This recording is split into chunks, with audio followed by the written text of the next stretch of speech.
حضرت بل میں جو کل آگ لگی اس کے بعد سے وقف بورڈ نے ایک انویسٹیگیشن کا حکم جاری کیا ہے، کیونکہ وہ عمارت جو تھی پوری کی پوری عمارت وہ وقف املاک میں شامل تھی. اور وقف بورڈ کی چیئرپرسن درخشاں اندرابی، ڈاکٹر درخشاں اندرابی ہمارے ساتھ موجود ہیں. درخشاں جی، پہلے یہ بتائیے گا انویسٹیگیشن کیوں؟ پہلے آپ کا شکریہ.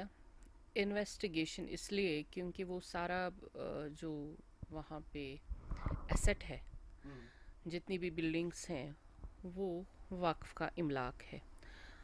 اور آپ نے دیکھا وہ بہت بڑا شاپنگ کمپلیکس وہاں پہ درگاہ کے یونیورسٹی کے سامنے ہے، اور اتنا بڑا ایسٹ آج کے زمانے میں خاکستر ہونا اور اس بے دردی کے ساتھ، آگ تو کہیں بھی لگ سکتی ہے کیونکہ یہ ناگہانی بلا ہوتی ہے، اللہ ان ناگہانی بلاؤں سے ہمیں بچائیں، لیکن کچھ چیزیں جان بوجھ کر کی جاتی ہے. جان بوجھ کر اس طرح سے جب آپ کو وارننگ دی جاتی ہے کہ ایسی چیزیں مت کریے ایسے کمپلیکس میں جہاں بہت سارا روزگار کے معاملات ہے، جہاں بہت سارے لوگ روزگار کماتے ہیں، وہاں پہ ایسی ایروگنس مت دکھائیے. جو ہی ہم نے وقف بورڈ کا چارج سنبھالا تھا تو ہم یہاں پہ جب آئے تھے پچھلے سال، تبھی ایک ریسٹورینٹ کے مالک کو، یعنی اس ریسٹورینٹ کو ہم نے سیل کیا تھا، کیونکہ اس کے خلاف ہمارے پاس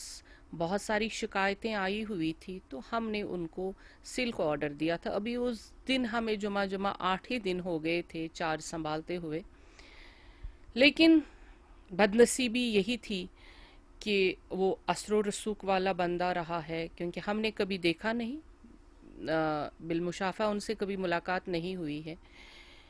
اس کے بعد بھی ہم نے کبھی کوشش نہیں کی کہ ان سے ملے، کیونکہ انہوں نے پھر آنریبل کورٹ سے آرڈر لایا اور اپنی دکان کو پھر سے چالو کیا. اور جب ہمارے پاس شکایت آئی تھی کہ وہاں پہ بے تحاشا سلنڈرز، گیس سلنڈرز رہتے ہیں، ہاں بالکل جمع رہتے ہیں، جو کبھی بھی آگزنی کا جو کل ہوا یہ ہو سکتا ہے. اور اس میں کوئی شک نہیں ہے، جب آپ اتنے گیس سلنڈرز ایک جگہ جمع کریں گے، گوڈاؤن بنائیں گے اور اس کا کوئی دیکھ ریکھ نہیں کریں گے، مانیں گے نہیں، ایروگنس اتنی آئے گی، تو یہ حادثات ہونا لازمی ہے. اور کل ویسا ہی ہو گیا، جو شک و شبہ تھے وہ پورے ہو گئے اور وہاں پہ آگ کل لگی. اور اس آڑ میں پوری ہماری بلڈنگ اور بہت سارے ایسے گھر جو معصوم تھے، جن کی کوئی خطا نہیں تھی، وہ بھی اس آگ کے زد میں آ گئے. اور ان کے گھر بھی اس آج کے مہینے میں اور کل کے دن جو شب قدر تھی، ماتم ان کے گھر میں آ گیا، وہ ایروگینس کی وجہ سے. اسی لیے ہم نے انکوائری کا آرڈر دے دیا فی الفور کہ یہ ایک تو جو ہمارے دکان ہوتے ہیں، جو ہماری پراپرٹیز ہے، without any notice, without any information وہ سبلیٹ کیے گئے ہیں.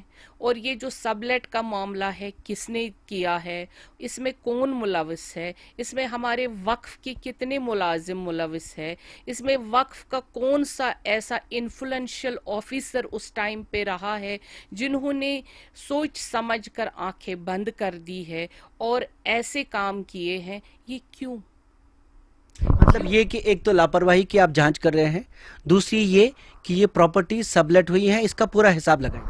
بالکل، کیونکہ جہاں ہمارے لوگوں کی کوتاہی ہوگی ان کو بھی بخشا نہیں جائے گا، اور جو اس میں ملوث پایا جائے گا، جنہوں نے یہ جان بوجھ کر ہماری پراپرٹی کو خاکستر کرنے کی سازش میں اس کو کہوں گی، اور اس موقع پر سازش ہی اس کو کہا جائے گا. اتنا بڑا نقصان ان سے، ایک تو یہ نقصان لیا جائے گا اور اس سازش کا پردہ فاش کیا جائے گا. اس میں ایک اور چیز ہے جو ہم نے بھی دیکھا، کچن بنے تھے، اوپر چھت کاٹی گئی ہے، سلیب کاٹا گیا ہے. کیا وقف کے ملازمین نے تب تک کوئی دھیان نہیں دیا کہ اتنی بڑی پراپرٹی وقف کی ہے، یہ دیکھیں کم سے کم کہ اتنی ساری تبدیلیاں کی جا رہی ہیں، یہ کیوں کرنا ہو؟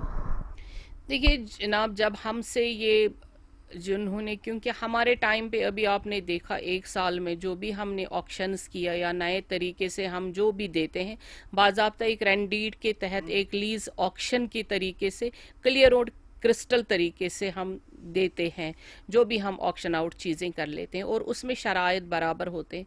और जो पीछे हो गया है वो यही है कि ये सबलेट खुद ही कर लेते हैं, हमसे एक ले लेता है, खुद सबलेट कर लेते हैं। फिर जब हमें ये शिकायत मिली थी उस टाइम पे भी, जो आप जिस चीज़ का जिक्र आप कर रहे हैं, वहाँ पे हमने इसीलिए तो सील करा था जब हमारे पास शिकायत आई थी।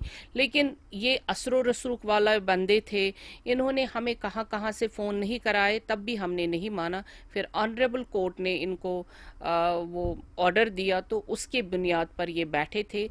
बाकी जो इसमें वक्फ के मुलाजिम भी शामिल होंगे या मुलवस होंगे, उनको भी नहीं बख्शा जाएगा। इसलिए इंक्वायरी का ऑर्डर कल ही दिया गया और 10 दिन में इन एनी हाउ इसका जवाब आना है।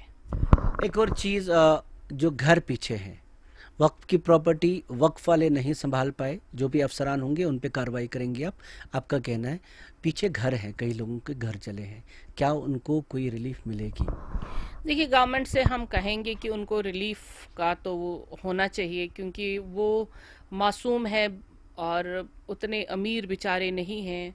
उनको आफत जो इस वक्त आई, और वही शख्स इसका ज़िम्मेदार होगा जिसने जानबूझकर वहाँ पे इतना सारा हमारा डैमेज किया, वही शख्स उनको भी दे देगा। ये तो हम कहेंगे कि जो शख्स इतना इग्नोरेंट होगा और जिसने जानबूझकर वहाँ पे आग लगवाई, वही तो उन लोगों का भी ज़िम्मेदार है, वही तो उनका भी जो ये खमियाजा होगा, खसारा उसी को देना पड़ेगा। एक और चीज़, आमतौर पे भी हम देखते हैं सरकारी इमारत में भी कई जगह पे ये है, लेकिन वक्फ की इतनी बड़ी प्रॉपर्टी में आग से तहफ़्फ़ुज़ का, फायर सेफ्टी का कोई इंतज़ाम तो होना चाहिए था। देखिए जनाब, फायर सेफ्टी का होना बहुत लाजमी है, क्योंकि अब ये हमसे पहले ये सारी बिल्डिंग रेंट आउट हुई है, ऑक्शन आउट हुई है। हमसे जो हो पाता है, अभी हम इस बिल्डिंग में आज तक नहीं गए। वजह यही रही क्योंकि वहाँ के लोग हमें रेंट भी नहीं देते हैं। यही एक रेंट नहीं देते हैं, ये वही उसी ज़माने के में रह रहे हैं, 47 में ही। और यहाँ के लोग, इन्होंने हमारे बरामदे जो है ना, जैसे आप वरंडा जिसको बोलते हैं, उनको भी कहते हैं, इन्होंने कमरे बनाए हैं, रेंट देते हैं एक कमरे का या एक दुकान का, सारा इन्होंने अपने अंडर किया है, यानी इन्हीं की सारी प्रॉपर्टी हो गई है। ये इग्नोरेंस नहीं है, ये इनका इस तरह से मतलब मानिए कि ये वक्फ को मानते ही नहीं है, ये वक्फ की प्रॉपर्टी, ये मानते हैं ये हमारे अजदादी प्रॉपर्टी है, आप चाहे कुछ भी करो, हम नहीं मानेंगे। और इसका नतीजा आपने कल देखा। इतना जोर इनका कैसे चलता है? आप तो आजकल हर जगह जा रही हैं, किराया वसूल कर। इसी में हम नहीं गए थे, क्योंकि हमें उस दिन शौक लगा था जब हम आए थे। हमने कहा अगर हमने इनको कहा है कि इससे कोई भी नुकसान हमें हो सकता, क्योंकि लोगों ने तब भी हमसे कहा था कि यहाँ पे कोई भी मिसहैप हो सकता है, तो तब हमने बड़ी कोशिश की थी इसको सील वगैरह जो हमने आपको बता दिया। लेकिन फिर जब ऑनरेबल कोर्ट ने इनको खोलने का हुक्म दे दिया, फिर बाकी लोगों को हमने बता दिया था, वो भी वही रहे, तो तभी से हमें वो टाइम ही नहीं मिला, अदरवाइज हम गए होते। लेकिन अब जाना ही पड़ेगा, कल देखना पड़ेगा, क्योंकि जो उसमें मासूम लोग भी मारे गए, यानी मरना नहीं होता है, जान से जाना। जब आपको जानो माल की हिफाजत ही ना हो, जब आपके माल की हिफाजत नहीं हो आज बड़े दिन पे, कल तो जाना पड़ेगा इंशाअल्लाह रहमान। देखूंगी किस तरह से कि ये जो इतनी एरोगेंस इन लोगों में है, जिसने भी ये किया होगा तो बख्शा नहीं जाएगा, क्योंकि उसने मासूम लोगों को इस वक्त ईद की खुशी जो है उसको मातम में बदल दिया। शुक्रिया डॉक्टर दरख्शां अंद्राबी, जो हमें बता रही थी कि यहाँ पे एक ख़ास रेस्टोरेंट मालिक का जिक्र किया जा रहा है, वहाँ भी कुछ लोगों ने इसकी शिकायत की और ये कह रही हैं कि जो प्रॉपर्टी का नुकसान हुआ उसका हर्जाना भी देना पड़ेगा, और जो वक्फ के लोग भी इसमें शामिल होंगे, जाहिर सी बात है शामिल होंगे, क्योंकि उनके बगैर इतनी सारी जो तब्दीली बिल्डिंग में आई है वो हो नहीं सकती, उनके खिलाफ भी कार्रवाई होगी। फैरोज़ वानी के साथ शब्बीर अहमद, न्यूज़ 18 श्रीनगर।